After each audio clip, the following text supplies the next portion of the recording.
What's going on, everybody? How's it hanging? How's it happen? You guys know this is Kevin from the Chord Progression Podcast, here for episode number 300.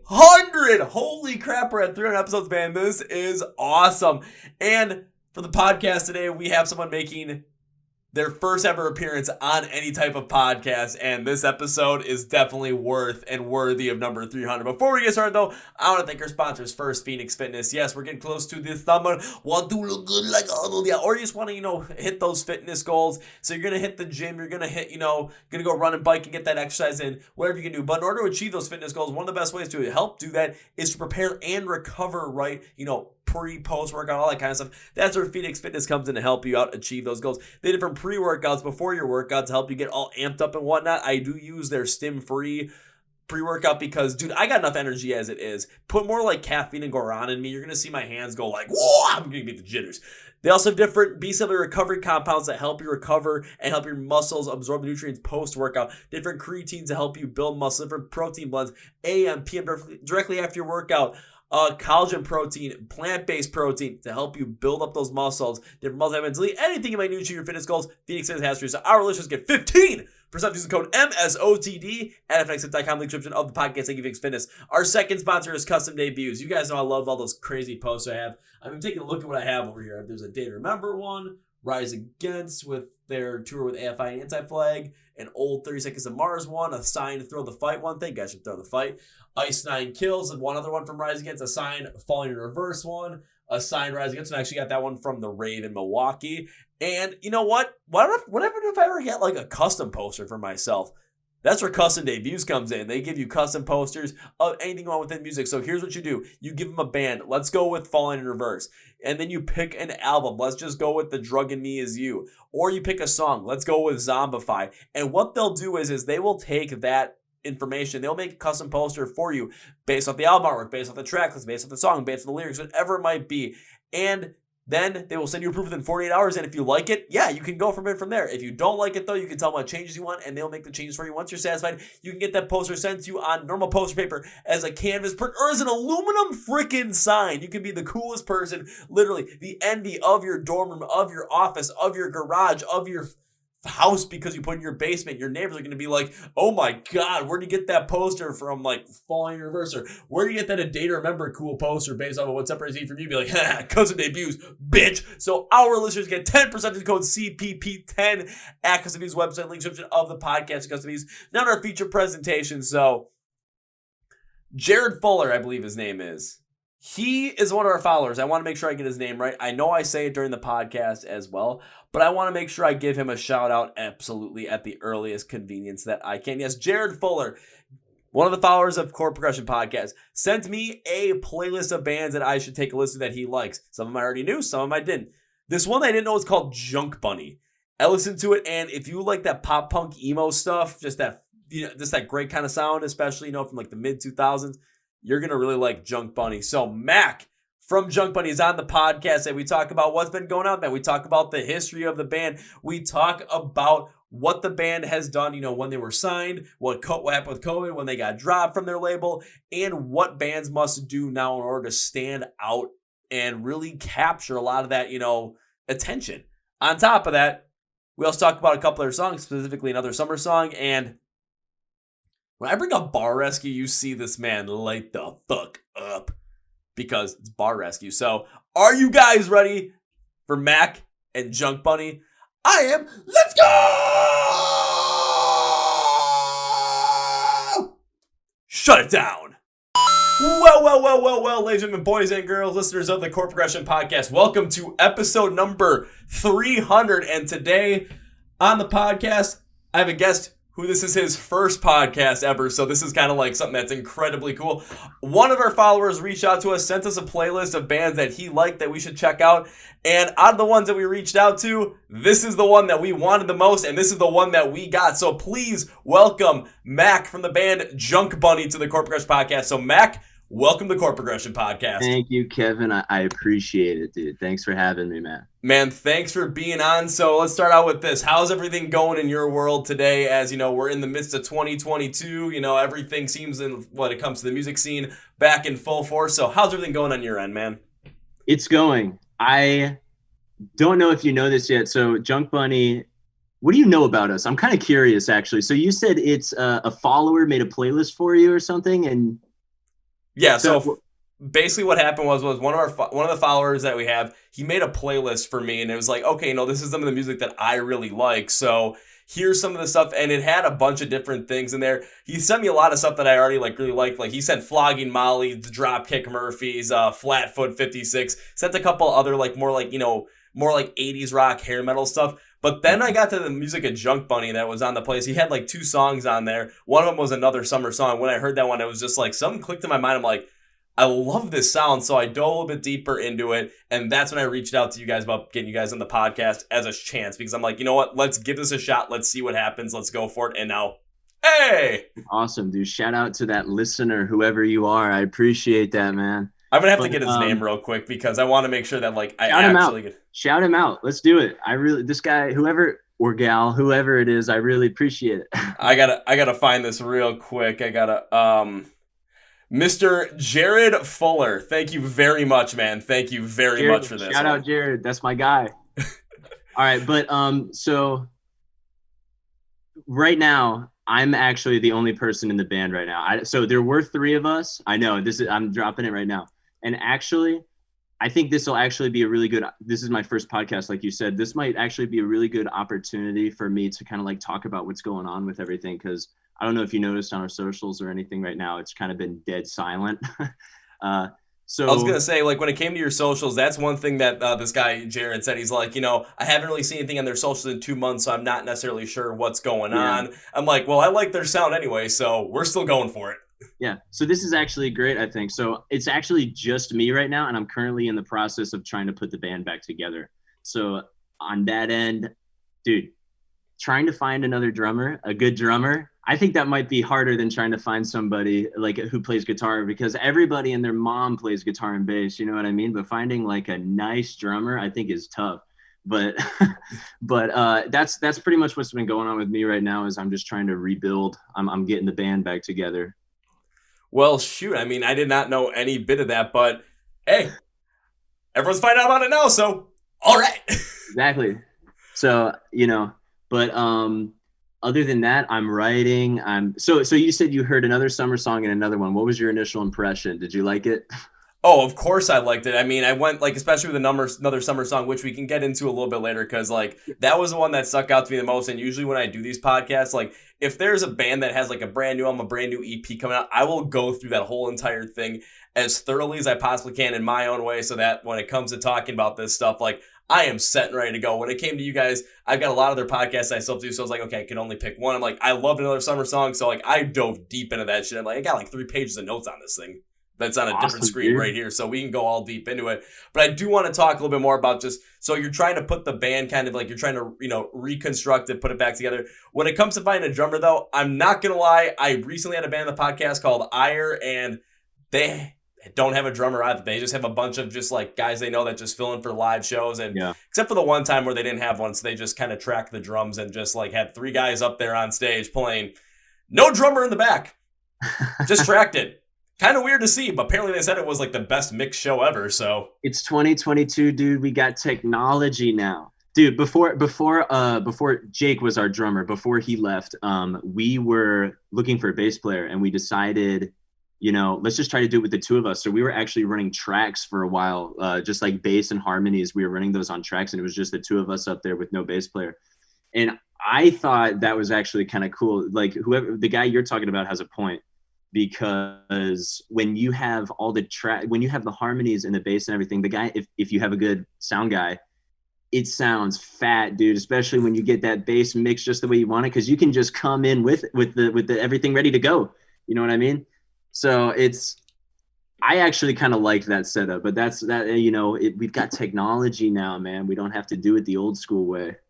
Yeah, it's use the technology to your advantage, because if you're able to pull off something like that, especially if, when it comes to live music, as it stands right now, especially if you're, the sole member of JunkBunny right now trying to reconstruct the band, if you still want to go out and play live shows, you do have the arsenal of technology to help you out with that, even though it'll just be you up there and you have to basically drive the whole entire show. When it comes to delivering that sound, delivering those songs to the audience, you're still able to do that in some sort of a capacity because of the technology that's available. Yeah. The thing about us though, you know, our sound, I mean, we're kind of a live band, dude. You probably picked that up from listening to the music. Oh yeah. It's a raw kind of live energy feel, you know what I mean? So I was always, you know, before we tried doing the tracks and that kind of stuff, I was kind of hesitant about it, you know, because I'm like, man, you know, we want to be playing everything on stage and doing all that stuff. And then, you know, we tried it out and it was kind of sweet. But I honestly, like right now, I think I want to try to put like a legit actual band back together just to, you know, get back to my roots a little bit. You know what I mean? Understandable. And not only that, but then if you're able to put a whole entire band back together behind you as well, when it comes to, you know, the recording process, the writing process, everything around there, you have more of that collaboration style. You have people with different influences coming in, so that when it comes to continuing the sound of JunkBunny going forward, you can create it in a way that you guys want to create it. On top of that, though, you have some other people, maybe some slightly different influence in there that you could infuse into some of those songs, into some of those EPs, into some of those albums, where all of a sudden it creates a sound that is directly from you guys, but it just adds a little bit more of this twist to it, which could all of a sudden take you from, you know, where you guys are right now to, I mean, I'm trying to think of a good example. All of a sudden, you know, give it another 2 years, if they're going to be doing So What Fest in 2-3 years, all of a sudden you guys are pretty high up on that bill. Yeah, for sure. Totally.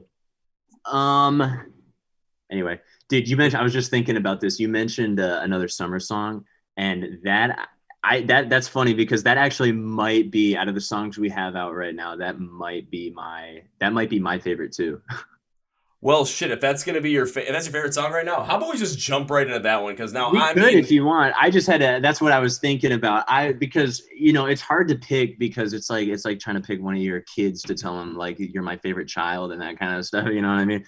But I think it might just because. Did you see the music video for that? I watched it once, but I mean, I've mostly listened to it, like streamed it when I was working through this whole entire thing. So I don't really remember much of the music video, but like when it comes to the song, I mean, it's pretty much ingrained in my head at this point. And I think it might be my favorite just because that video was so fun when we did that, because we did that video ourselves, like with the guy, one of my roommates I actually live with right now. He's a videographer, and we did that video with him, and that was pretty fun. But I mean, if you want to go into that, we could do that for sure. Why don't we start there, especially coming in through the video as well? You know, why did you guys do it in more of that like DIY style with, you know, your roommate being the videographer and you guys just doing this just kind of in that style? That's the best way to go from there. So, okay, we did that one. That was the second video we did. Our biggest song, I guess you could say, is Sedona. That's our number one song that everybody knows. And when we did that video, that was back when we were signed and we had a label and everything before we got dropped because of COVID. And you know what, that actually might be a better place to start, is if I run through the history of the band. What do you think? Okay. Yeah, I mean, when it comes to the podcast, it's like, okay, let's just keep going all these hills. You know what? Let's go there. Let's just go with the flow. I mean, if the best place to start was the history with it, because let's go there. How about that? Let's go there. I apologize. My brain is like that. I jump around all over the place. So, hey man, if your brain's gonna be like that, I would rather have us jump around all over the place and have me do a bunch of work, and all of a sudden when people are looking at the podcast, like, okay, what section is to what? You have to look at the bottom and there's like, 15 or 16 different little lines with timestamps on there. It's like, right. Okay, you got the chapters in there. Exactly. Makes it a lot easier. So if someone's like, okay, I really want to know about this part, boom, click on that. There you go. So sure. Let's go to the whole entire history thing, because I was taking a look at some of it as well. You know, you got the Junk Rock EP in 2019, Down the Rabbit Hole EP in 2020, and I did see you guys end up grabbing that first record deal back when you guys were in freaking high school. That's where we'll start. I think let's start there. We were 16, right? It's me, Mac, my friend Jake, who we've been playing music together since we were 8. It started out with the two of us, and then Caden, our bass player, joined us when we were like 15 or something like that, and that's when we got like pretty serious about it. We started gigging all over the place. So I'm from Houston, so I live in Austin right now, but Houston is where we really like grew up and started playing around all over the place. And when we were 16, we got signed. So it was like, and it was Lava Records. You know, this is actually funny. I looked at your YouTube page and I saw that you have The Warning. That's like your number one. That's who we were going on tour with before COVID happened. Are you serious? Yeah, dude. We were okay. I'll get there. We'll get there though. Yeah, we'll get there, because I'll put it this way: when it comes to the episode I did with The Warning, that is my biggest episode of all time. Yeah, I didn't watch it, but I did see that was that was the most viewed podcast you had. So that's just a funny thing. But we got signed when we were 16 with Lava. So Lava, and then they work with Republic, and then I think Universal is like the overarching like big corporation behind everything, right? Universal is business daddy for all of those Exactly. different So companies. we're 16 and we get signed, right? So I'm like, dude, we made it, right? Yeah. I'm like, we made it. I didn't, I finished, that was sophomore year of high school. We finished sophomore year. And then I didn't go back, right? I didn't go back to public school. We did all our stuff online. We got our diplomas like really fast. And then we kind of didn't really do anything until COVID happened. Right before COVID, we were getting ready to go on tour with The Warning. Because after we got signed, they got signed to Lava as well. Oh, shit, okay. Yeah, they got signed, and we were like, we got thrown on this tour, and we were getting all jazzed up, all hyped up, getting ready to go out. And then COVID happened. The tour gets rescheduled, eventually canceled, and then our manager dropped us. The label dropped us. Our bass player quit. Drummer just quit a little while ago, and here I am now. That's I think a pretty good run through of everything leading up to this first podcast. Holy shit. I mean, there's a lot there. And I do want to dive a little bit deeper into some of that, of course, before we go into like some stuff with another summer song, because I do want to dive into that. So starting out with the fact that, I mean, you guys got signed to a record deal when you were 16 years old. Yeah. Now, I mean, for a lot of people, I mean, when it comes to the music industry, it's like their sole focus is like, okay, we have to, like we're working to get a record deal. We're working to get signed by a label. And you guys had the first time that happened, you guys, when you were literally in high school. I mean, I'm thinking about when I was 16, trying to think what I was doing. And I mean, I'll tell you what, it was probably me every single like weekend, like sitting in my parents' basement, trying to do my homework and trying to just grind it out at that point. But basically not doing much. So I'm thinking about like, how the hell does that happen? And not only that, but what was the reception around you guys once you got signed, especially, being 16 years old and in high school? Yeah. I mean, so initially it's like, so I think what happened was, so Jake, our drummer, his dad is a drummer, and he's got, he knows people. And honestly, I think that's really the only way a lot of people make it in this kind of business is connections, right? You got to know people. And so we were able to get when we were 15, we made a CD. We had a homemade CD with some of our old songs on it. I have a whole box of them upstairs, actually. And we were able to get that on the desk of our guy who would become our manager. He was the manager for Greta Van Fleet. You know Greta Van Fleet? Oh, yeah. Right. Okay. So he was Greta Van Fleet's manager. We were able to get our CD on this guy's desk, and he was like, I like him. He started working with us. He threw us out there to Jason Flom, who was the head of Lava Republic, the head of Lava Records. That's how we got signed. So initially it's like, within your friend group back home, so I say I'm from Houston, right? Mm-hmm. I'm from a town called Montgomery, actually, which is like an hour north of Houston or something. It's kind of like a little podunk, like it's out in the sticks kind of town. It's pretty rural out there, kind of. And initially it's just like within your friend group, it's like, holy shit, right? Like we got signed, like we made it. You know what I mean? It's crazy. And if I'm being honest, I didn't even really know what I was getting into, because they put the papers in front of you and you just sign them. I'm 16. It was like I was trying to read French or something, going through some of that like legal lingo, you know what I mean? It was I don't think I really realized the full, like, what I don't think I really realized what I was signing, I think, I mean, even you think about it as well, there's a lot of other bands that have signed record deals that have signed them at ages much older than you guys. Yeah. And it's like the deals that they get put together for those bands. I mean, sometimes you end up getting on some shitty deals just because they throw stuff in there that you just really have no idea that's in there. And because they know that you're emotionally focused on just being signed, that you're not going to read it, or you're not going to want to comprehend it. You're not going to want to take the time, so you're just going to sign it. I mean, everyone knows in the scene knows the saga of A Day to Remember and Victory Records. It kind of has that same kind of feel where, it's the focus is for you guys, like we want to get signed, have that record deal, but all the like fine print and all the legal mumbo jumbo. Yeah, I'm like, we have a team, we got lawyers looking at it. Why do I need to read this thing? I don't even understand it anyway, right? Yeah. And especially, it's kind of weird. So it was a 360 deal. so like this is the way it was explained to me, right? Once streaming started happening, labels kind of had a hard time trying to figure out how they were going to make money off of this stuff, right? So we signed what was called a 360 deal, which is like they get a piece of everything. Anything we do that we make money on, they kind of like get a piece of it. And I didn't even like fully like, even if I like quit and started going to act, like wanted to go act or something, like they would get a cut, you know what I mean? So it's just like, it's weird stuff like that, you know what I mean? That is weird, especially with the fact, I mean, I'm just going to use this example. Say it was out of that 360 deal, say their take was, let's say, I'm just going to make up a number and say 15%.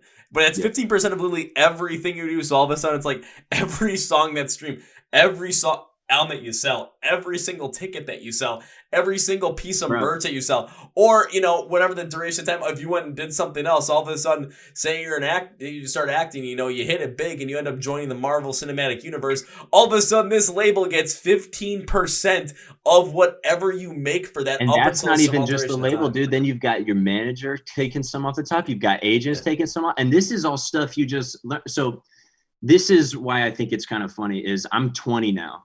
And a lot of people don't have that kind of experience by the time they're however old I am now, you know what I mean? And if there's one thing I can get across to like people like other bands and stuff from back home and everything, they're asking like, what do you guys do? What did you do? What do you think we should do? It's just, I think you gotta understand what's happening. You know what I mean? I don't think I really understood. And when we got dropped, when we looked at it, we were trying to kind of see it as a blessing in disguise, kind of, because we were able to just kind of walk away from it. They were like, okay, you guys are dropped and then we can leave. And now I can kind of start over, you know what I mean? So that's where I am right now. I'm in the process of kind of starting over. But a couple of things on that. One is, the most important thing you said is that you went through this, even though, you know, you went through this and it kind of was a shitty experience, you do have the knowledge and you have the understanding of that. So going forward, if something like this is to happen again, you realize the gravity of the situation, you realize all the other attributes that are coming into play, so that if something like this does come up again, you're more aptly prepared to respond and not just, you know, trust the people around you and just sign away kind of thing. You got it. This is one of the most important lessons I learned throughout this whole thing. Nobody cares about you more than you. Nobody's going to care about your band more than you are. You know what I mean? And I kind of realized that the hard way, because I was just kind of coasting, you know what I mean? I was doing my thing. And then eventually here I am by myself. You know what I mean? Oh, I totally understand that, because it's something that I remember when I was like going through, like starting the podcast, everything, starting all this stuff. I was always listening to like a lot of Gary V podcasts, or, you know, like Gary V books and shit, because I still do listen to stuff from time to time, just not as much anymore, because I'm more focused on doing than listening in a way. But one thing I remember him always saying is, like, I think even like John Taffer said this too, you know, Mr. Bar Rescue was something like, we have been watching so much Bar Rescue at our freaking, I can't believe you just brought up Bar Rescue. We're going to talk about that after you make this point. Oh, absolutely. Dude, at my full-time job, because I work from home, it's like I got the TV on, and most of it, for like the first like 6 hours, it's Bar Rescue and then maybe some South Park. But the point I was trying to make is, both those guys, Don Taffer and Gary Vee, said like, no one's going to care more about your business than you. Of course, you have other people around you as well. If it's a business, you have other employees around you. If it's a band, you have other people around you on your team. But no one's going to care, and no one's going to give the energy and have the drive that you have. And you have to understand that. You have to expect that. That's one reason why it's hard for me to like fathom, you know, potentially bringing someone else into the podcast and bringing someone else around this, because I've got such a focus in on this. And I know someone else isn't going to be nearly as focused in on it or care as much as I do.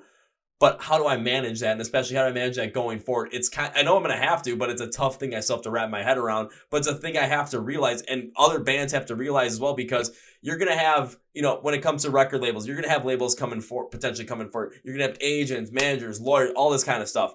Mm-hmm. But they all have other things that they care about. They care about their business. They care about what they're doing. Maybe like when it comes to label, they have other bands that they might care about more than you. So you got to realize that. Yeah, for sure. Dude, I can't believe you brought up Bar Rescue. We've been watching that here at the crib like every day. It's like when we're eating dinner, it's Bar Rescue. It's John Taffer, dude.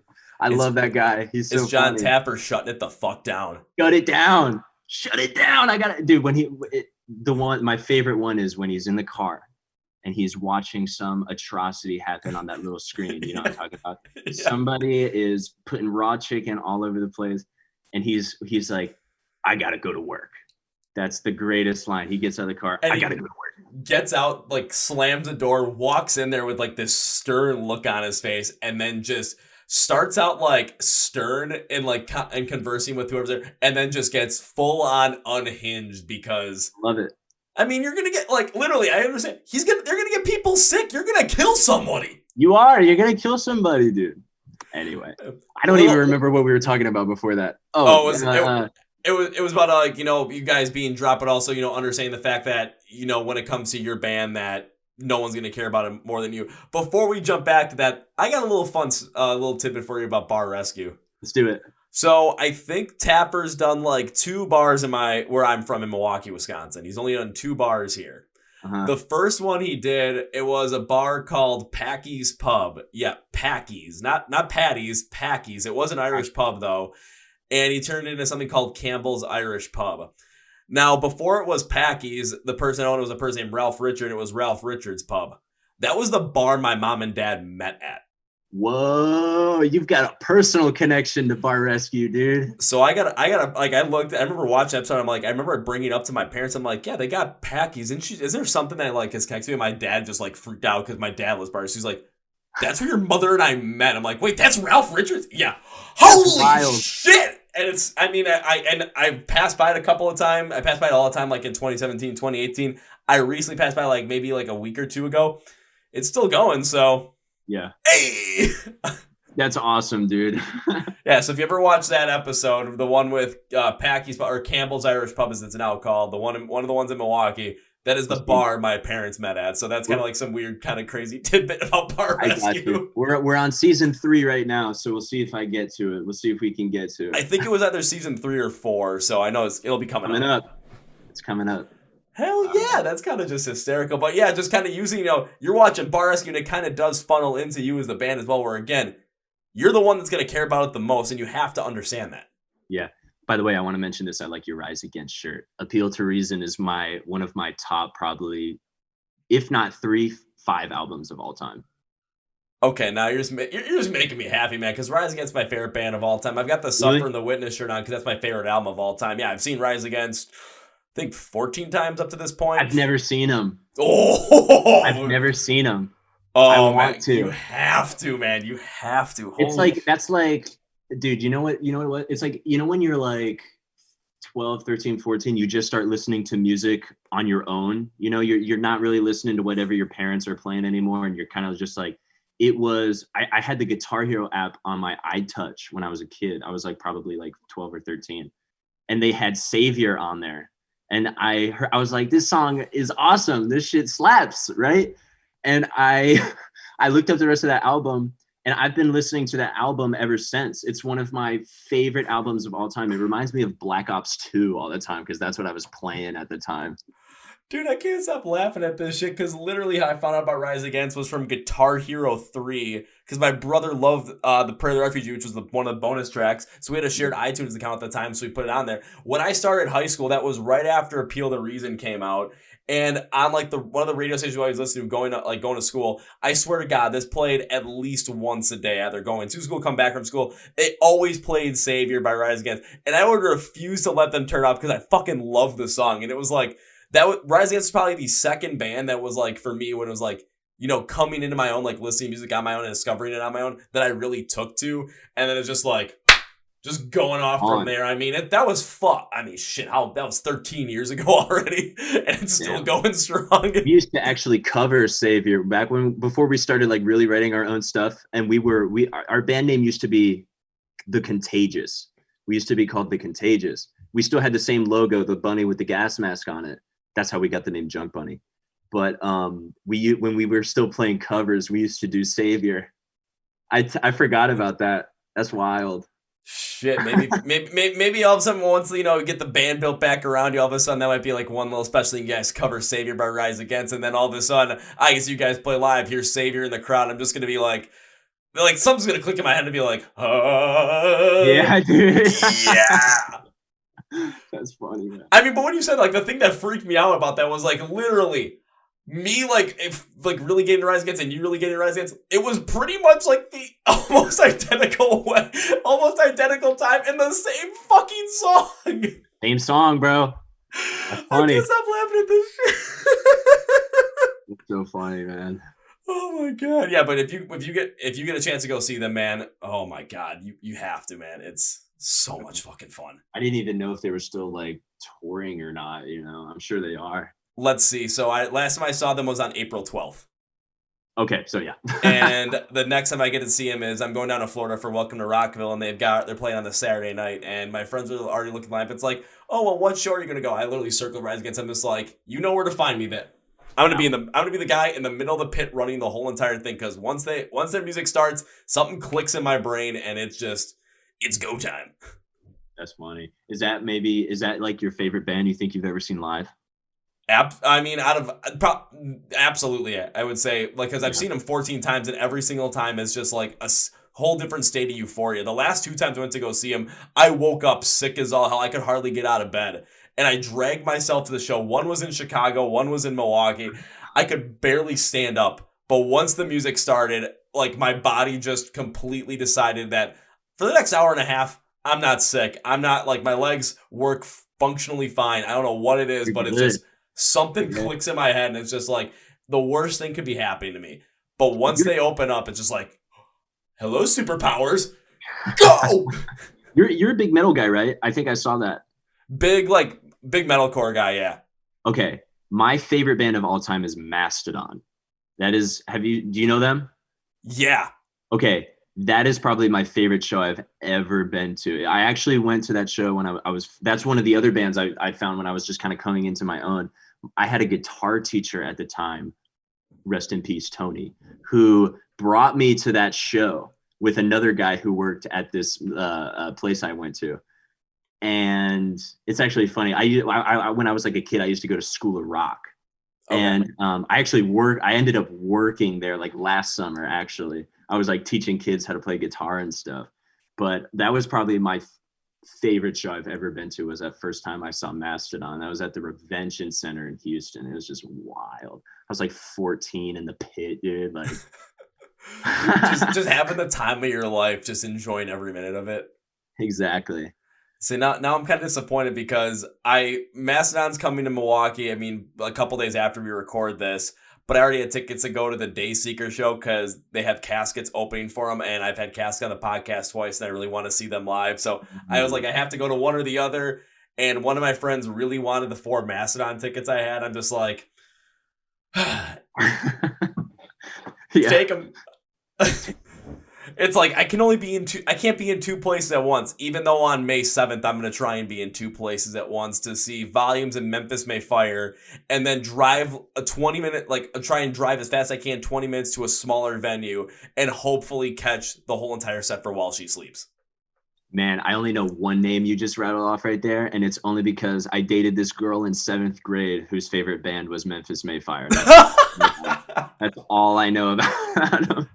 All right, well, I'll put it this way. Volumes, metalcore, Memphis May Fire, you know they are. While She Sleeps, British metalcore. Okay, gotcha. So I'm just like, I kind of want to make this happen, but if I can't make it happen, then, I'll stay at the Memphis May Fire show because Dance Gavin Dance is headlining. I'm not that big a Dance Gavin Dance, but you know what? If I can't do that, I'm gonna try and run as quickly as possible down to like freaking Cudahy, Wisconsin to see While She Sleeps. Dance Gavin Dance ain't the worst consolation prize. I'm gonna try and make it happen. I got people going on the show. I'm like, text me whenever I think Gideon is going on before While She, like, text me when Gideon goes off, because then I'll know how much time I have. Yeah. There you go.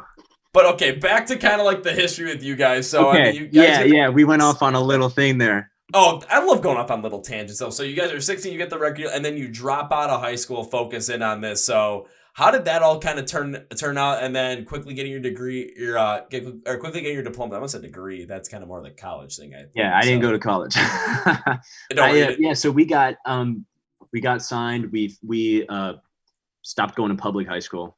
We stopped going to I was at Montgomery High School, and we after sophomore year, like at the end of the year, I was so pumped up. I was telling all my classmates and everything. I'm like, I'm not coming back. You guys aren't going to see me. I got signed. I'm going to be famous. Like you'll see me on, you'll see me on TV. You know what I mean? Like, and I mean, we got signed up, like whoever was hooking us up with all of our stuff. We signed up with UT. There's a UT high school online, and we just got our diplomas online. I mean, we were grinding. We got like 2 years worth of work done in like less than a year. And we were flying, they got, I think Lava's headquarters, or at least their studio, it was in like New York. We were like flying to New York, playing for people, doing stuff like that. And what ended up happening was really, we just kind of like, we recorded those 2 EPs that we have, and we put those out. And then we kind of just sat, or honestly, I think they were, our manager at least, kind of just had us sitting around until we turned 18, I think, because we were still minors. And I think there's some weird laws that honestly he probably just didn't want to deal with. And, so they were just waiting until we turn 18. We turn 18 and we're getting ready to go on tour. COVID. So, yeah. Yeah, and not only that, but you guys were going on tour with The Warning at that point.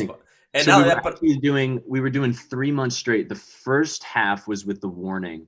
And then we were going out with Pop Evil. You know Pop Evil? Oh, God. Bro, it was going to be epic. It was going to be so dope. We were opening up for Pop Evil. Like, we were doing 55 shows in the US and Canada. It was all set up, dude. And, I mean, just thinking about it, too, because, I mean, take a look at where those bands were at that point and where those bands have gone since then. Using Pop Evil. Pop Evil has just been a consistent player for a good number of years at this point, and especially over the last like year and a half to 2 years, especially they just been constantly touring as much as possible. I think they were one of the first bands to really like one of the larger bands to go out back on tour post COVID. And then you look at The Warning, where when you guys are supposed to go on tour with them in 2020, I think that at that point, I know their bassist would have been under 18. I'm not sure if their drummer would have been under 18 at that point, because I think Paul just turned 20. I don't remember though. Yeah, I don't remember. But again, they would have had a similar situation to you guys at that point as well. So yeah, we were on the same label and everything too. Yeah. So I don't know what maybe your manager was just being lazy or not. But I've heard plenty of stories where managers are just being lazy, or it's like, maybe it's like, oh, you got this band, you got this other band, and like they're putting all their focus into one band. There's kind of just kind of just beating around the bush with potentially you guys. It's like, well, that doesn't really help out anybody. And I know Greta Van Fleet was like his baby, he really brought those guys to like where they are now. So anyway, but that's, that was pretty much the lead up. So COVID,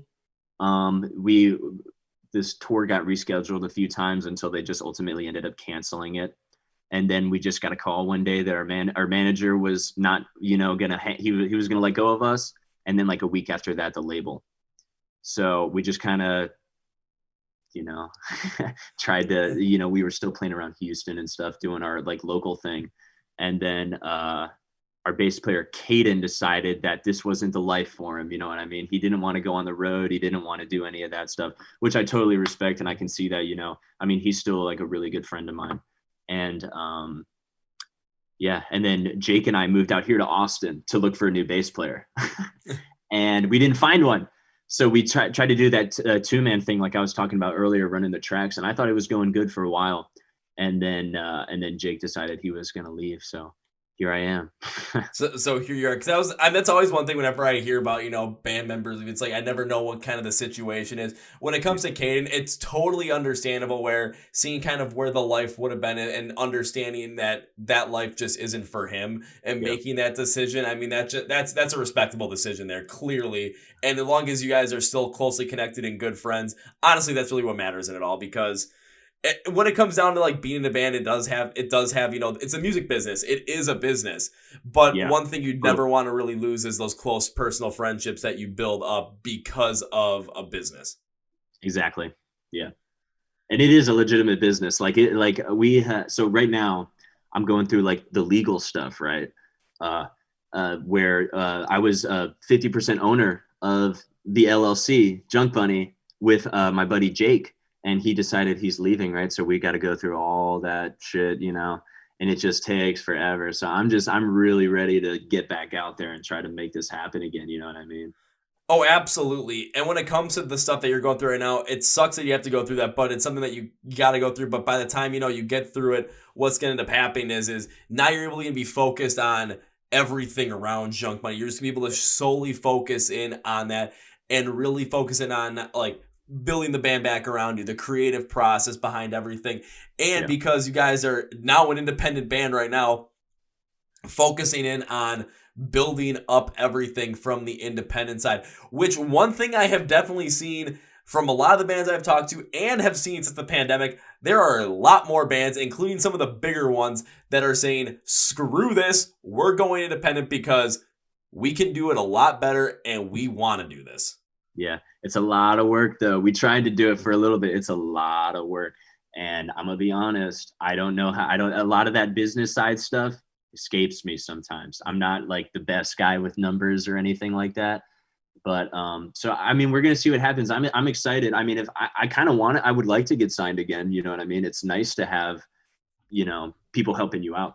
But you just, like we said earlier, you got to be looking out for yourself, man. You have to. You have to, and maybe it's, you're not the best in the business side of things. Maybe all of a sudden, once you build the band up around you, maybe one of your members ends up being really good at the business side of things. Then you just delegate out and create it like an actual business, have that structure there where all of a sudden, because even some of the other bands I've talked to that are independent, it's like, okay, one person is much more of that business acumen behind them. So they're the ones going out, like kind of focusing on kind of the deal side of things, trying to get studio time, bookings, all that kind of stuff, trying to make the most of their money. Maybe someone's just really good at digital marketing. I mean, even the band I talked to previously before this, one of their members, his full-time job outside, like that's not the band, is as a digital marketer. So when it comes to all their social media marketing, everything around there, boom, they got somebody for that literally in the band. And if you don't have someone like that that's in the band, you can always potentially try and bring people and build a team up around you and build a team up yourself with people that have that around there. Because I mean, I'm trying to think of a couple bands as examples of like independent bands that have done something. I mean, Nonpoint recently just went independent and they're released stuff on their own label. While She Sleeps went independent for their Sleep Society record. A band from Texas that I'm very good friends with, Kingdom Collapse, they've been independent their whole entire career. And they just got off a tour with From Ashes to New, and they're going to be touring with Attack and Rep Jumpsuit Apparatus in the summer. I know that one. Like, I think I know I can get one with that. I'm Red Jumpsuit Apparatus. That's probably going to be the one. Yeah. But the other thing is too, it's a learning process. It's totally a learning process. I'm a young man. I'm a strapping young man. I'm learning, you know what I mean? And maybe I'm just saying that I'm not so great at the business side of it because, I mean, I was trying to deal with all these numbers and stuff that they were throwing at me when I was 16. And I'm just like, bro, I just got out of like algebra 2 or something. I don't, it's a learning process. I don't want to sell myself too short. You know what I mean? Somebody might see this, but, yeah, it's a learning process and I'm learning a lot. I'm learning a lot as I go along. You're not selling yourself short. Maybe they're just going to underestimate you. Maybe. I don't know. Maybe, but even on the side of that as well, it is a learning process. You're going to continue to learn throughout this whole entire thing as well. But even if, you continue to go through it and, maybe you're a little bit more into the business side of things, but still not fully interested in that side of things, then the biggest thing that you already have is the self-awareness that is the case. Yeah. And the other thing that's kind of a bummer now, honestly, is like the business itself has changed so much. You can't just write good songs anymore. Like you can't just write good songs anymore. You have to be a personality. You know what I mean? You got to keep up with the socials. You got to there's a lot more, I think, that it takes to be like a successful band or music like artist now than like before. Like even just like before COVID. That isn't 100% true. I mean, I totally agree with you on that because let's kind of think about it for a little bit. Let's go back to, let's go back to the early 2000s, when new metal was basically, you had Slipknot, you had bands like Disturbed, Mudvayne, Korn was still pretty big at that point. Linkin Park as well. And you got to like in the later, like the mid 2000s with like the pop punk and emo stuff. This is all before, really MySpace really kind of started to take off. Of course, the pop punk emo stuff really got a huge help because of MySpace. But okay, let's start before that. where social media wasn't a thing. It's you wrote good songs and you had a good team behind you to market those songs to radio, market those songs to MTV, market those videos to MTV, and just get the listenership out there. If people liked your sound and they really got into it, and people were able to really build up to it. But the people that really got big, there was some sort of big connection point to them, to the culture at the time. Linkin Park, with the new metal sound, I mean, you're mixing, new metal and rap and hip hop all into one. Yeah, that's going to be a huge thing. I know, people definitely do not look at him the same, but I have to say it. Look at Marilyn Manson in the 90s. It was just the persona that he had at that point. You're exactly right, actually. I mean, it drew so many people to him as that kind of counterculture point. Slipknot with the mask and all the aggression that's behind the counterculture point, and people were drawn to it. So you had to get your image out there somewhere, but if you got it out there and people connected with it after, the music got out there, I mean, you basically was write good songs, have a connection point for people to really get into the band, and you were good to go. But once social media came into play, once MySpace came into play, that's kind of where things started to really change. But now ever since the pandemic, and bands were on the shelf for a year and a half pretty much. And how are they outside of, release good music and everything? But how do you get people to know that good music? And how do you break through the noise on social media where people's attention is? Facebook, Twitter, Instagram, TikTok, YouTube, wherever else the fuck people are going. How do you break that? You got to find a way to just stand out in all those platforms and deliver consistently due to how much noise is going to be there. Yeah, that's one thing we definitely have that's one thing I have to work on is the social media, because I suck kind of at social media, trying to keep a consistent upload and that kind of thing. But that's the other thing. I'm willing to do whatever it takes. You know what I mean? I'm willing to do whatever it takes, because that's the other thing it takes. You have to be willing to do whatever it's going to take. And I am. So I'm going to get on it, dude. I'm getting on it. You're going to see JunkBunny. JunkBunny is coming back, bro, with a vengeance. I'm telling you. JunkBunny's come back as evil JunkBunny with a vengeance. But that totally makes sense. I mean, even from my perspective as well, it's when it came to the social media side of things, when I started the podcast, I mean, I had Facebook, I had Twitter, but I didn't understand much around it. I didn't even have Instagram at that point. Instagram's my biggest platform to date now. And then when it came to TikTok, I'm gonna be honest with you. I don't care for TikTok at all. It's I don't not know my anything thing. about it. Yeah, I don't even know anything about it, but I knew that after talking with some other people, it's like, I have to get on that platform and do something. So because that's where the attention is.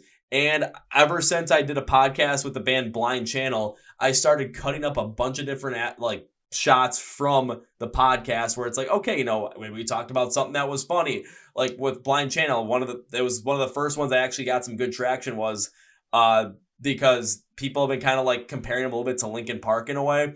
And I brought it up and they're like, yeah, we know someone sent us a stream where all of a sudden on Mike Shinoda's Twitch stream, he talked about how he heard our song. They're like, we don't know if he liked it or not. He just said, yeah, I've heard it. He's like, we don't know if we liked it or not, but Mike Shinoda heard our fucking song. He's just like, and he was like, I'm happy with that. That one really picked up. So like, I have a funny story. Like, okay, let's kind of go into this, but it all takes just, you got to figure it out. You got to know the attention. You got to play into that attention, even if it's something that's not comfortable to you or doesn't come naturally to you, or you just don't really care for. But if you want to build your brand, if you want to build your band and you want to continue to get noticed and grow in the music scene, you have to do it. You have to. I have a funny story that kind of correlates a little bit, I guess. I was with my friend Seth, and we were doing like a car meet or something, because he has this sweet like 2001 Mustang GT, and we were driving this thing to Kemah. Anybody who's from like Houston knows what I'm talking about. We were driving to Kemah to do this like meet, and we were eating at this restaurant at this big table with all these people from the car meet. And I got a text from our manager saying that Travis Barker had heard our music and liked it. And I was just like, I don't know how he heard. I think it was because John Feldman, and you can tell that we have a lot of pop punk influence. Like I went through a huge Blink-182 thing, like a huge one. And I just about fucking I had my burger in my hand and I just about fucking dropped that bitch. Like I couldn't believe it. It was wild. So Nothing happened Travis with it. Barker heard your music, liked it, and possibly heard it through John Feldman from Goldfinger. Yeah, dude, it was because I know Blink like records a lot, like all their stuff. At least a lot of the later stuff is like John Feldman. So There's so much stuff that's John Feldman. I know people have different opinions about John Feldman, but honestly, I just like John Feldman. He's a funny guy. bro, but like I mean, I didn't, even if nothing happened with it, I was like, dude, Travis Barker heard our music and said he liked it. Like, that's wild. Yeah, and then I mean, even at that point, like take a look at where Travis Barker is today. I mean, he's probably when it comes to like pop punk or like, you know, that new wave of pop punk that's really been going on and has been popularized, kind of like on the TikToks, I think, especially with the younger generation. How much of Travis Barker is in on that? How much influence does he have on it? It's astronomical. Dude, he's like the guy. He you know, that's actually an interesting point too, because of like, you know, MGK kind of going from rap into the pop punk kind of thing, and Travis Barker is like, I mean, I feel like made rock kind of cool again a little bit. You know what I mean? Like at least like pop punk. I would say he brought the attention of pop punk back to the younger generation. Yeah, that's a fair way of saying it. Yeah. And whatever iteration it was going to come in, because I've had plenty of conversations with people about like the new iteration pop punk. It's like, if you like it, if you don't like it, the whole entire thing around MGK, which we don't have to get into, but I'll just use it as this. It's just what Travis Barker has done over the past couple of years with all the artists that he's worked with. He has brought this new style of pop punk, or whatever this current style of pop punk is, to the younger generation, has brought it to prominence in basically whatever they're streaming on their phones, whatever it might be. And that opens the door for them, for all this new blood and all these new kids that are maybe 13, 14 years old, forming their musical opinions and really getting into music for themselves for the first time, and really getting those bands that are going to be the strongest bands that they like we did with Rise Against. Yeah, dude. It's going to open up the door for them to get into other things, because if it wasn't for me opening up that door, getting into like Disturbed, getting to Rise Against, getting to Linkin Park, I never, ever, ever would have given Ice Nine Kills a shot, and I fucking love that band. What band was that? Ice Nine Kills. Never heard of them. Just imagine metalcore, but everything is based. Their last two albums every song is based off of a different horror movie. Okay. It's fucking nuts. It's very interesting. I heard it for a couple. I listened to it like twice before I went to go see them live. I'm like, I don't really remember it. Saw them live, and this was like literally, I went from like, I don't know who this band is, to like I love this. Might be the greatest live show I've ever seen in my entire fucking life. Yeah, weird, dude. I saw this band last night. Me and my friends went out. Have you heard of Molchat Doma? I have not. They have a song. They're from Belarus. They're from Minsk. They're from Belarus. They had a song that blew up on TikTok, actually. And I heard that song, and yeah, there you go, the TikTok thing. Yeah. And now they're touring all over the world. And we went to that show last night, dude. Killer. It was awesome, but it's just like kind of like a weird thing, you know? Like I don't understand anything he's saying, but they have bops, dude. They have bops. It's like a new wave, kind of like new wave, cold wave kind of thing. Okay. But like a lot of stuff coming out of like that area. But, yeah, I mean, even like go over to Central Europe and go to Germany. I mean, Electric Callboy is just taking the fucking scene by storm, and it's just party fucking metalcore, and it's fun as all hell. But like, dude, I had to say something about that because I saw them last night and it was wild. But like adding on to that as well with the band you saw, what was their name again, so I don't fuck it up?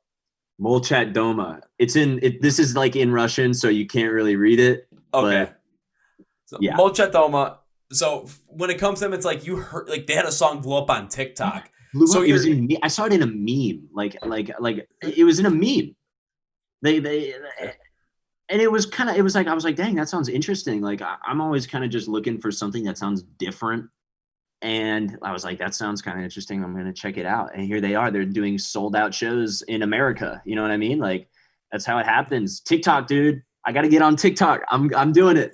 Exactly. That's what I was just going to say. It's like from your perspective as well, I know TikTok might not be your thing. You might not know anything about it or know the type of content you should make for it, but you got to get on there and you got to try.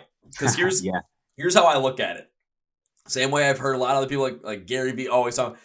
It's if you're not on that platform, I mean, no one's going to recognize because you're not there. It's like the classic, you know, you miss 100% of the shots you don't take. Wayne Gretzky, Michael Scott, Kevin Hellistead. Yeah, I'm throwing that in there because I want to. Ugh. But if you put content out there, you know, eventually what's going to happen is you're going to see what hits. You're going to see what doesn't hit. You're going to see the types of conversations that really get, you know, the types of things that are going to get people going, types of things that are going to get the views, the likes, the clicks, all that kind of stuff. And you're going to be able to potentially cater your content to that while still maintaining your own style because you're trying to figure it out with your own style and you're going to figure it out from there. Even with like the stuff I do for the podcast, the biggest piece of biggest TikTok video I've ever had, I think it has close to 20,000 views right now. It was literally a band that was describing how they recorded vocals for one of their songs, and it was because the guy woke up from a drunken bender and was like, "Oh God, kill me," and literally just went on a whole writing binge because he was just so pissed off that he was hungover. I bet it was good stuff too.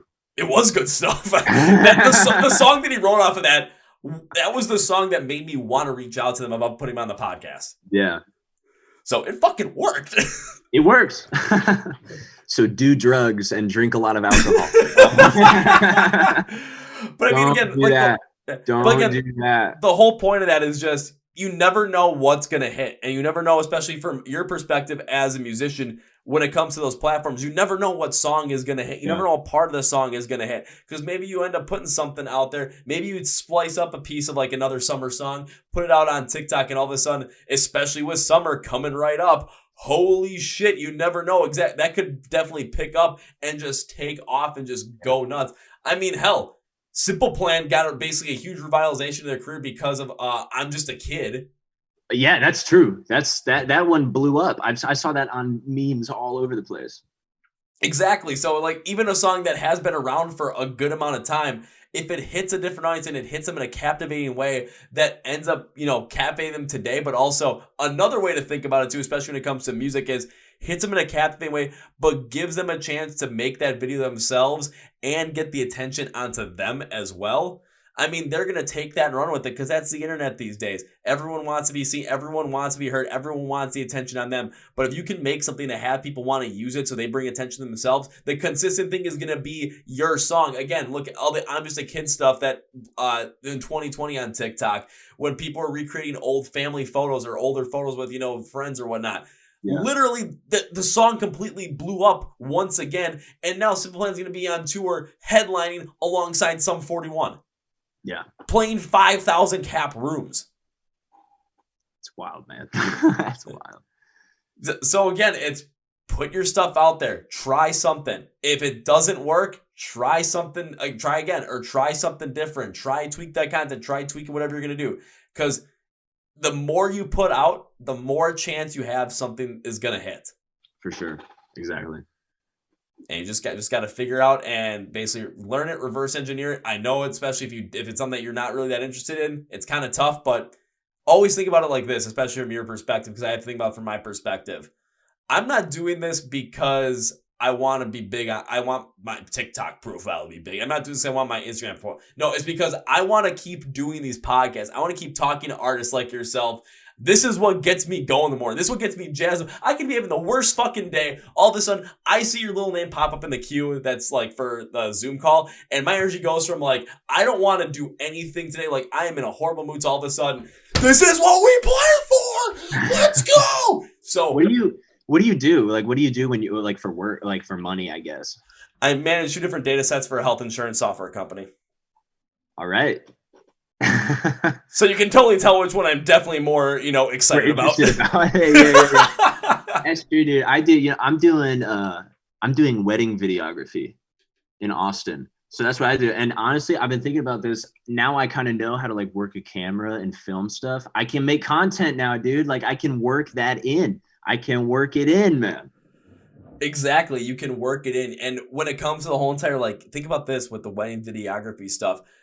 When it comes to weddings and people putting those together, it's, yeah, you know, the bride and the groom is mostly the bride, I'm not going to lie, wants to have it like the best looking possible, the nicest possible, because it's a special day. It's her day.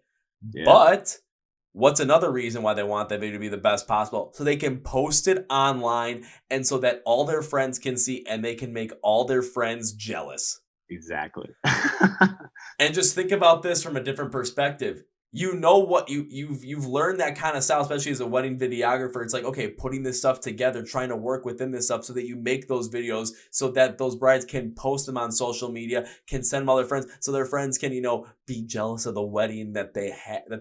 It's like, my wedding kind of like, thank you for coming to our wedding. Kind of think it was a beautiful thing for you to be a part of, but also secretly, my wedding was better than yours. Yeah. In a way.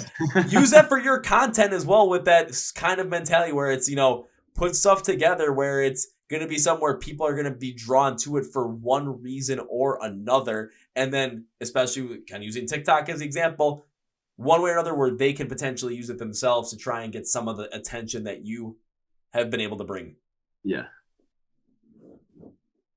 Exactly. Shit, did I just go off on like some whole fucking tangent right there? Let's go back. We can talk about Summer Song if you want. Oh shit, we can, because I know we literally brought that up like 7 minutes into there, and now we're about 57 minutes into this. So let's get back to the music, man. Let's get back to why we're here. No, I'm playing. Hey, we've been talking about the music the whole entire time. We just took off. We took some other tangents. We went some other ways, but again, the whole entire focus has pretty much been on you and the band, you with JunkBunny, the history behind the band, and especially going forward, what ideas to potentially grow the band and kind of different ideas that other bands that are in the exact same position as you or further along or just starting out can use as well. Exactly. Yeah.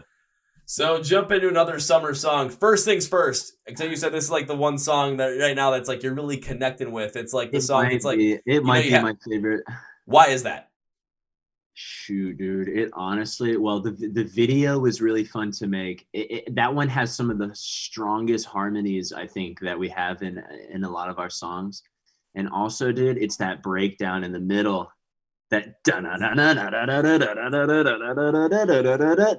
one of my favorite parts, like live. It's one of I think that might be why it's my favorite, is because it's one of my favorite ones to do live. It's one of the most fun ones. I think that might be why. And you're able to kind of like transcend the energy that you feel and the fun part that you feel from it by playing it live to the audience so that when they listen to it and they see it live, that's the thing that's like, if they're going to remember one point about the show, it might be another summer song and it might be that specific part because it's just like, it hits them in a different way. They see you on stage, you're bringing the energy for it. They're going to feel it all the way through. When we do that one live, we would drag it out twice as long. And I have on my modeler that I use, I hit a lower octave. So it's like, and it's just, oh, dude, it's so awesome. Bringing in some of the chugs on this one. Like, exactly. Now, I do want to ask you this question because usually when I go deep into these songs, one thing that always I connect with them, why I connect to some of these on a much deeper basis, especially when I go through, I like to try and find out the meaning of these songs. Mm-hmm. So when it comes to another summer song, what did you write this song about? What's the meaning behind it? Also, because I want to see how close I actually came to it. I want to hear what you thought it was about. All right, let me turn to the side because I've got it written down. It's about. I wrote this song when I was 15. You're 15, so I want to hear what you think about what. Okay, because I'm looking at it. Let's see, how many lines of text is this? 1, 2, 3, 4, 5, 6, 7, 8, 9, 10, 11. About 12 lines of text. This is a full fucking paragraph right here. How I looked at this, I think the meaning I thought was about kind of growing up and realizing that, those summer memories that we had and loved are now past us. When we were younger, remember summer always being this magical time when responsibilities were absolutely nothing, where we would just go out and have fun with our friends, throwing water balloons at their faces, playing basketball well past the street lights going on, and hell, running around the neighborhood until midnight. And as we got into high school, all the summer flings, the pool hopping, all the other stupid shit that we used to do. Again, lack of responsibilities. But now that we are older, those summer times are gone and we spend summer doing some, potential big things because we have the money to do them. But most of the time we're working, and that freedom and lack of responsibility to do anything in the drop of the hat is now gone. And this is like another summer song where we realize those times are gone, but we're all still connected within that way. So it has a nostalgia factor to it, but also realizing that, we had those times. Those times are good. But we can still have another good summer. It's just not going to be the same that we had it as when we were kids. That's pretty good, dude. That's a pretty good little synopsis. Is that what they say there? Yeah, that's a good word for it. That's pretty good. I mean, yeah. It's just, I wanted to write a summertime song. That's what I was feeling. I must have been listening to a lot of Blink, and I was like, I'm gonna do it. I'm gonna do a summer song. I want to write it just another summer song. You know what I mean? And yeah, it's that's pretty good. It's mostly about wanting to have a good time, like during so like you like want, you know, I don't know. I get a lot of I get FOMO pretty bad, I think. And it's that kind of thing. And this is actually a kind of a running theme, I think, throughout a lot of this stuff on those songs, is there's kind of a theme of not wanting to be alone and being scared of that. And it's that kind of plays into it. It's about wanting to have a good summer, not wanting to spend it by yourself, and wanting to have just a good time with your friends. That's pretty. I like the way you said it better though. Well, kind of connecting both of them as well, kind of connecting what you said versus kind of where I took it as well. Because there was a very strong connection to there where you're saying, you know, wanting to have a good summer. And I mean, think about it, as a kid, you always had a good freaking summer. Even if like, you know, you broke a bone that summer, you know, you had some crazy kind of memory. Of course, I'll put this, I've only ever broken a bone once. It wasn't during summer. It was at a Day to Remember concert. And I kept moshing because fuck that. Which bone? Which bone was it? Right pinky. Right Your pinky. This whole part of my finger went from here to here. Oh. And I literally said, that's not right. Oh my God. Dude, I broke in 2 bones and they were both toes. I broke my pinky toe. I ran into a box, I think. At like my friend, it was at Jake's grandpa's apartment, I think, or condo or whatever. I ran into a box and fucking obliterated my pinky toe. And then we were at a gig one time and I was opening up a trunk to a car and we had a folding table that we were selling merch on, and it slid out and landed right on my foot and broke my toes. And I played a show with broken toes, 2 broken toes. Well, shit. I mean, you can't really do anything for broken toes. It's just kind of the bad part about it, though. But hey, it's always a fun story. To, you know, I played hurt. It's like kind of getting this is what we play for. Kind of feel. Dave Grohl's got nothing on me, dude. Yeah, Dave Grohl breaking his leg during a show and then literally having an EMT hold his leg in place when he played the rest of the show. Got nothing on my broken toes, man. Anyway, but yeah, dude, you nailed it. I think that's pretty much. And then that video, the video was fun. So when we did Sedona, that was the first video we did. I think I talked about this already. We did that with a label. There was like a big budget and everything. Yeah. We were out in California. For that one, we were like, we're going to do it with our friend. And we're going to spend probably no money at all on it. And we're just going to do it ourselves and have fun with it, come up with everything ourselves. And even though, you know, and we did that with our video for See You in Heaven too. And man, it was just so fun. It was so fun. Like that shot of like when Jake's coming down the hill on a skateboard, that's like in our neighborhood. Like, yeah. Like, you guys are just doing this, just having fun with it. And then, of course, that fun is going to come across through the music video as well. And, you know, kind of think about this with music videos. One thing that we've seen recently, especially kind of more in the rock and metal scene, and I'm going to use Ice Nine Kills as the example for this. Of course, they've got a bigger budget with Fearless Records behind them, the label behind them.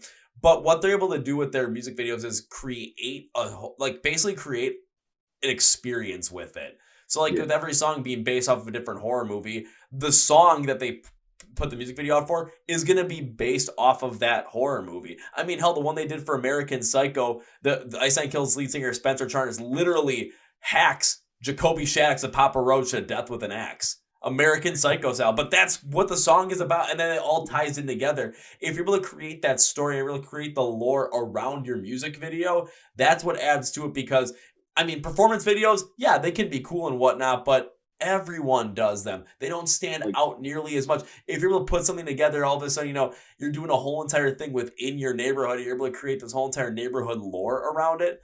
I mean, hell, that's cool as all hell. For real. And that's kind of the vibe of the song too, right? I mean, you're just hanging out with your friends in your neighborhood like that. So we're like, why not do that in the video? Yeah. Because think about wanting to have a good summer. I mean, especially as a kid, always hanging out with your friends in the neighborhood. I remember you know, like I said, playing basketball well past the streetlights came on. I remember, you know, bonfires in my parents' driveway or my best friend's driveway. Shit, there's so many things that are just all the good times and the fun of it with all of our friends around. Of course, we can still have those times now, but it's not as easy to do. It's not like that quick drop of a hat where all of a sudden we decide like that night, it's like, hey, let's have a giant bonfire, let's invite all our friends. And if we did that now, it's like I invite people, maybe 2 people show up. If I did that when I was 16 and I invited 30 people, the likelihood that more than 30 people would show up was pretty fucking high. Yeah, dude. Yeah, but yeah, I mean, sometimes when I think back, because people ask you like, what's that song about? Like, especially when we were signed and we were doing like interviews and stuff, and they're asking what the songs are about, I would have trouble thinking back, because I was like, dude, I wrote this like forever ago. I didn't even know what I was thinking when I came up with these words. You know what I mean? Yeah. But then, you know, you think about it and I'm like, okay, that's what I was talking about. I think.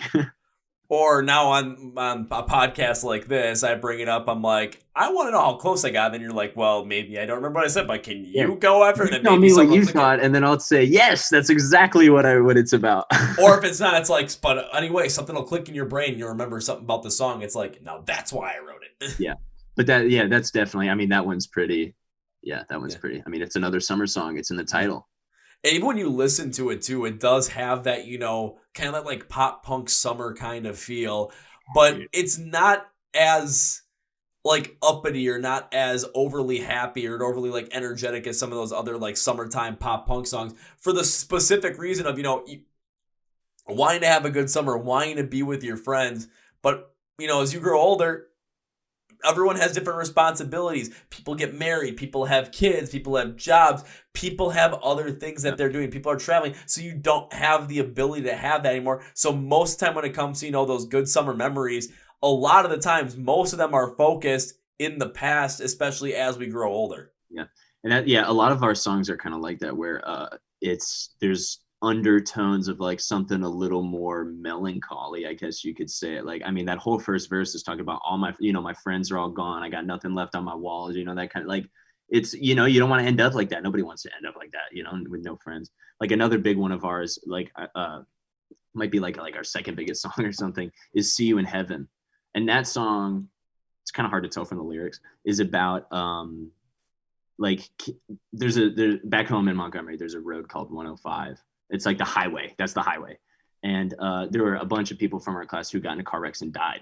So I wanted to do a song about 2 high school kids who get into a car accident, and one of them lives and the other one doesn't. And that's See You in Heaven. She said, I'll see you in heaven, but I won't see you tonight. Like, that's what that one's about. Whoa. Yeah. And so, you know, I don't know. There's just a lot. That's kind of, I'm trying to think of some of the other ones too. I mean, but that's point made. I mean, it's kind of like I like to throw in a lot of those a little more, you know, sad undertones. Well, I mean, when you think about it as well, life isn't always going to be happy, gumdrop filled kind of things where but life's not going to be an Eskimo call or an Electric Callboy music video. Yeah, exactly. Where in life, there's always going to be things that happen in there. And yeah, there's going to be times in life where things don't go well. We went through a fucking pandemic where the world pretty much shut down and people were put off in a much worse place than they were beforehand because of that. So yeah, life isn't always peaches and cream or, you know, la la la la la la la. Life isn't always watching the movie Shrek. Yeah, I guess. Yeah, I wish it was. Oh, I wish.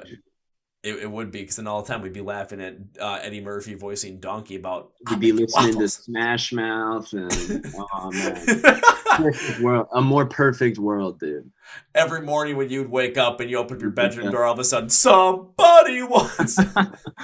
Yeah, and you're just feeling good. But you know, putting in especially some of those personal undertones, like especially with "See You in Heaven," we'll See You in Heaven, right? Or See You Soon? Yeah, See You in Heaven, yeah. See You in Heaven. I just want to make sure I got it right. But like having that personal undertone to it, but also having it as a story that relates to that personal message that you're trying to put out there, it allows for other people to listen to the song, understand the emotion, understand the core emotion that's at the meaning of that song, and then have people build off it from there, because not everyone's from Montgomery, Texas. Not everyone's going to know the story of the stuff that happened on 105. Not everyone's going to have the emotional connection to there, but maybe someone has a connection similar to that, where maybe they lost someone close to them in an unfortunate drunk driving incident. Maybe they lost someone just any sort of accident that happened. Maybe they just lost someone to a disease. Who knows what it might be? But because it has that emotion of loss to it, people are going to be able to connect with it in some way or another based on the story that the lyrics are telling, but without going so direct so that without like limiting the amount of relatability to it because you didn't exactly go through that. And honestly, that might be one of my favorite thing, or that might be my favorite thing about music, is that it means something different to every single person.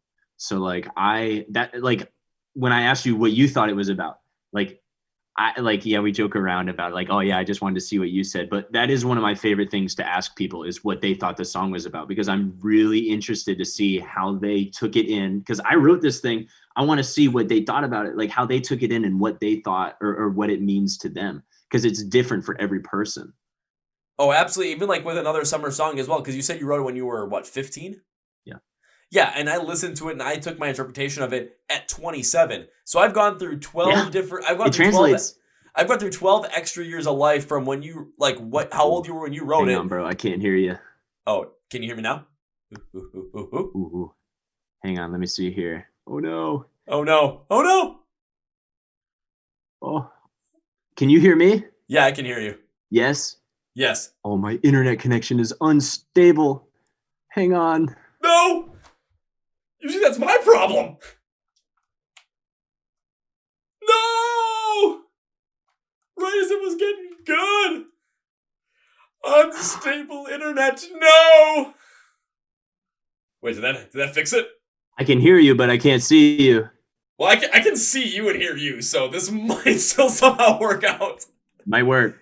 It might work, but kind of what I was saying is, I've had, from when you wrote to when I listened to it, I've had 12 extra years of life experience. I've gone through that, full teenage stuff, early adulthood stuff, all that kind of stuff. So the fact of the matter is, I'm looking from a much different perspective. Yeah, however, when an old man. No, I'm just... Hey, why'd you get off my damn lawn there, Sonny? But when I take a listen to it, I'm still able to relate to the core emotion that you're bringing forward to this song, and that's where everything comes into play. Exactly. Yeah. Like I said, yeah, it's like one of my favorite things is asking people what they thought about it. It's so fun.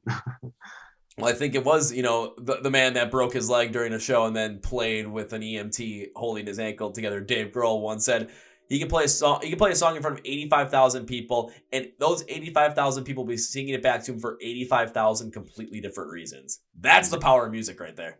Exactly. Oh, man. Oof. I love stuff like that, dude. It's crazy. It's crazy. I hope to get to that point one day, dude, where I got 85,000 people singing my thing back to me.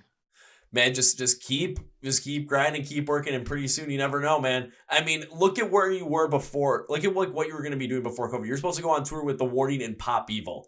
Now, of course, you're in a much different position at the moment. However, you know what it was like to get to that point. You have the taste of it. Yeah, I learned from it. That's the most important thing is I know better now, when I see stuff like where people would take it at the first, I've been through it before. I know a little bit better now. It's a learning experience. It's a process. It is, but the other fact of the matter is you're ready to attack, man. It's like you're ready to go. I can tell. It's just you got the energy behind you where it's like, this is what I want to do again. The whole entire, this is what we play for energy when it comes to everything around JunkBunny. So shit, I'm expecting all of a sudden, maybe by the end of 2023, I'm just going to use that as a safe estimate. All of a sudden, I'll be looking at tour packages late 2023, and all of a sudden it's like, oh shit, JunkBunny's coming around, and they've got the middle section on this pretty big tour. We're coming to Wisconsin, bro. Fuck yeah, you're coming to Wisconsin. You're going to be playing at the Rave, and all of a sudden you're going to see some crazy guy in a Milwaukee Brewers hat in the pit, and you're going to be like, who the fuck is that? Wait, I know that crazy guy, and there's going to be me there. Hey, Mac, how's it going? Just get him Kevin! Oh, if you end up playing all of a sudden during a chunky break, all of a sudden, hey Kevin, you're gonna see me go, woo! I gotcha. It's not the first time that's happened. No? Have you ever had somebody shout you out that you had interviewed before? Kingdom Collapse. When I saw them on the From Ashes to New tour. They played 2 dates really close to me, and I went to both of those dates. First date, it was the second last song. Their lead singer literally said, "What's up, Kev?" during the halfway through the second last song.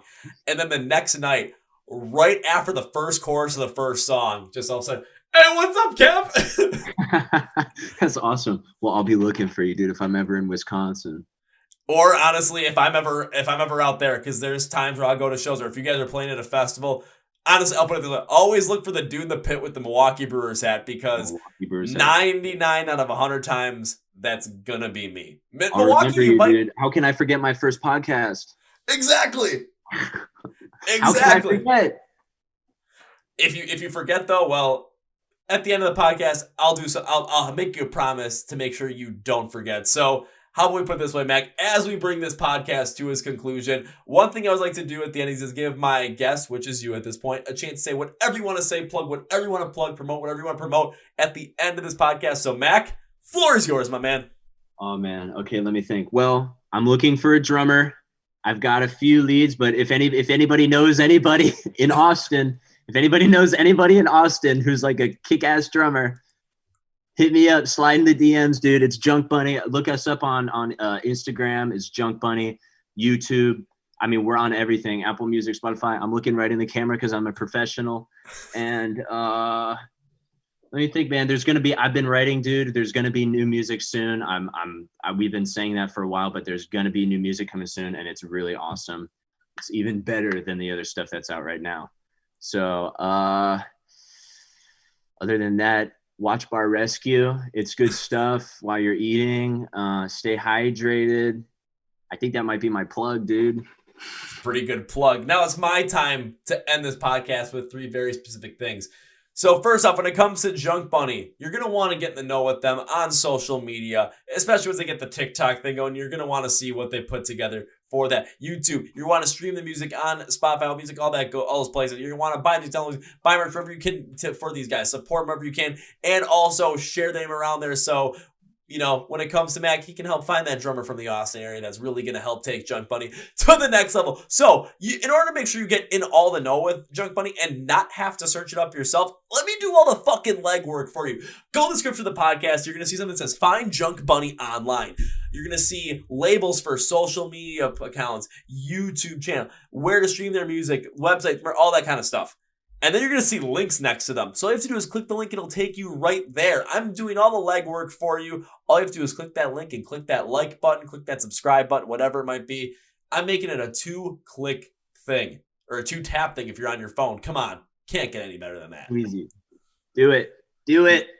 Now, Mac, now it's time for number 2. And this is the part that I recently alluded to where I'm like, I'm making you a promise that's going to make sure you don't forget about this. So whenever I guest on the podcast, I tend to make a certain promise to them, especially if I like them having it on the podcast, because it's a way for me to be like, hey, thank you very much. And I don't want it to be the only time I ever have a podcast or connect with you or talk with you. So this is going to happen every fucking time I've done a podcast. This is on episode 300. And you, sir, have kept this streak alive without a fucking doubt. So my promise to you is this. It is not a fucking if. Not an if. If implies this might not happen.